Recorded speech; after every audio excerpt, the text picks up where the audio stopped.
Hello mga ma'am and sir! Welcome back again sa channel po natin. So sa araw po na ito, tatalakayin naman po natin yung para sa babae. Yung isang yugto ng buhay ng isang babae na nagdudulot ng iba't ibang pagbabago sa kanilang katawan at sa kanilang emotional health. Ito po yung tinatawag na menopause. Pag-aaralan po natin, ano ba yung menopause? Ano ba yung edad ng babae na nakakaranas na siya ng menopause? Ano yung sign and symptoms at lunas or treatment para dito. Pero bago ang lahat, ako po muli si Liz Nurse Organist, nurse na nagbibigay ng mga health advice na makakatulong po sa tamang desisyon. So, ang topic ko po sa channel na ito ay tungkol sa sexual health, how to quit smoking and alcohol drinking, how to manage BP, and many more. Makikinabang po kayo, sana i-like, share, and subscribe nyo po, mag-comment po kayo, at ganun din po, please follow my Facebook page and TikTok account po.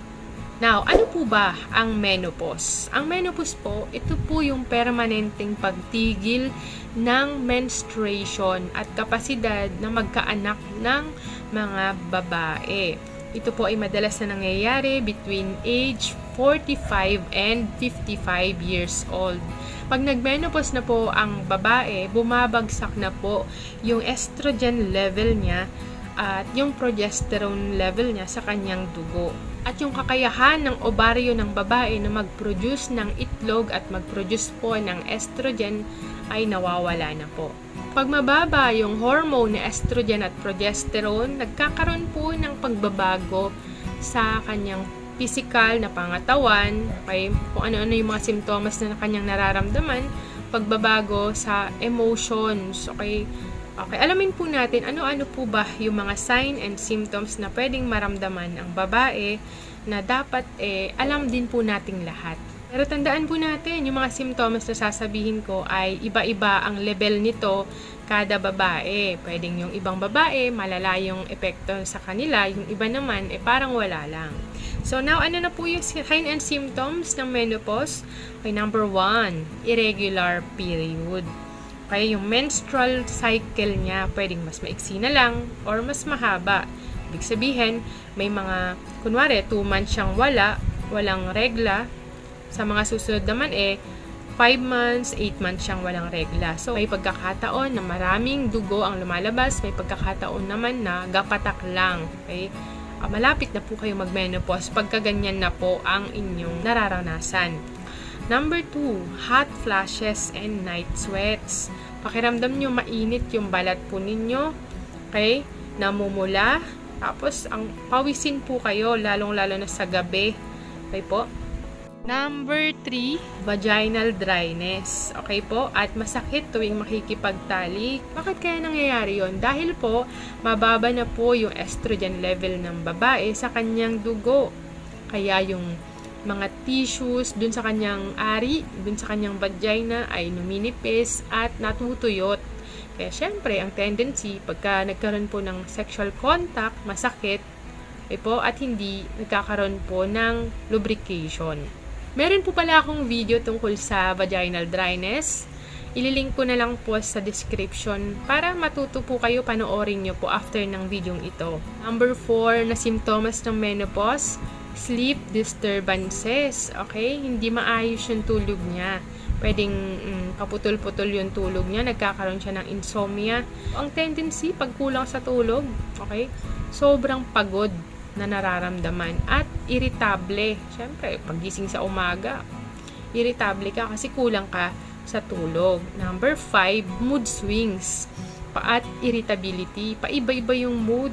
Okay, ngayon okay siya, maya-maya magagalitin na siya, bilis niya magalit, maya-maya tumatawa, mamaya takot na takot, may pagkakataon malungkot, nakaka-experience siya ng depression. Number 6, changes in libido. Ano po ba yung libido? Ito po yung gana sa pakikipag-sexual contact. So, sa mga babae na nakaka-experience po ng menopause, nawawalan po sila ng gana sa pakikipagtalik during menopause. Okay po? Wala silang gana. Number 7, changes in urinary system. Okay? Ihi siya ng ihi at mataas yung chance niya na makakuha ng UTI. Okay? Urinary tract infection.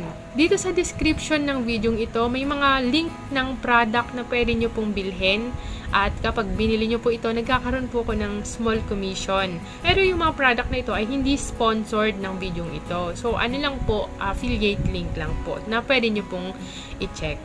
Now, kung kayo mismo ay nakaka-experience ng menopause or ang asawa ninyo, ate ninyo, magulang po ninyo ay sa tingin ninyo ay meron po silang menopause, napakahalaga ang pagpapacheck up sa mga doktor o gynecologist, sa mga general doctor, sa mga malalaking ospital, OPD. So, tulungan nyo po sila.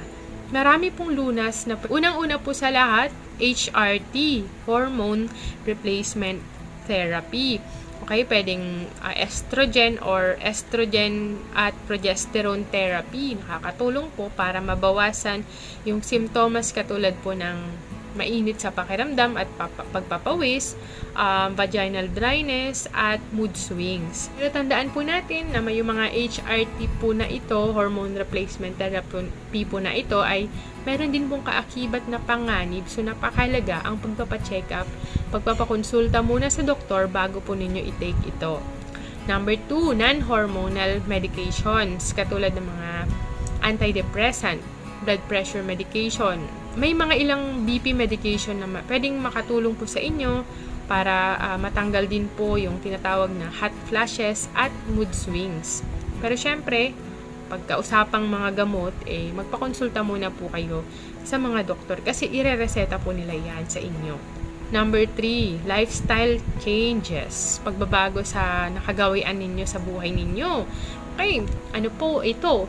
Regular na pag-ehersisyo, yung pagbubuhat ng mga dumbbell. Okay, check nyo po yung description. Pwede kayong makabili ng mga dumbbell. Okay, makakatulong po ito para lumakas yung mga buto at maiwasan ang osteoporosis.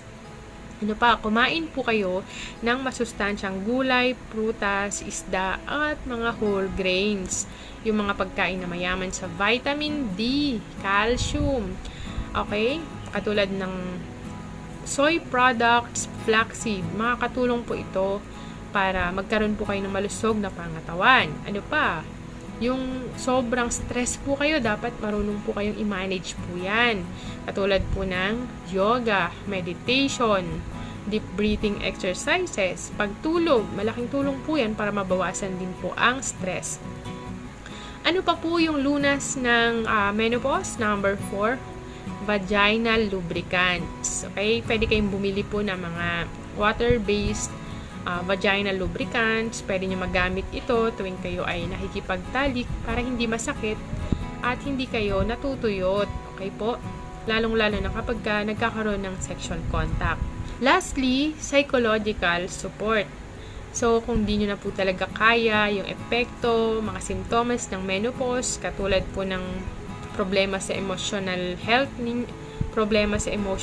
po ninyo, depression, okay, sobrang malulungkutin na kayo, irritable, mood swings, para ma-manage po ninyo yung emotion, pa-check up po kayo, okay, sa mga psychologist, nangangalaga sa mental health ng mga tao.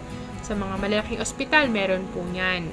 Tandaan po natin na ang menopause ay natural na yugto ng buhay ng isang babae na may kaakibat na pagbabago sa physical and emotional health ng mga babae. So kung may knowledge po tayo tungkol dito, alam natin yung mga signs, symptoms at lunas para dito, okay, magkakaroon po tayo ng mataas na kumpiyansa sa sarili po natin. Okay, matutulungan po natin yung sarili natin na harapin yung buhay po natin na kung saan ay hindi tayo naaapektuhan ng mga problema na kaakibat ng menopause. At nagkakaroon po tayo ng maayos na pagsasama sa ating pamilya na hindi tayo affected po nito. Madalas kasi pag hindi naiintindihan niya ng mga mag-asawa, nagiging dahilan po ng paghihiwalay, hindi pagkakaunawaan. Okay? Lahat ng bagay po may solusyon, kaya mahalaga na ma-recognize po natin yung problema at mabigyan ng solusyon. Mahalaga din po ang maayos na pag-uusap, open communication between the husband and wife, or parents, or anak sa magulang. Yan, salamat po sa panonood. Sana'y natuto po kayo. Huwag niyo po kalimutang i-like, share, and subscribe po ang channel po na ito.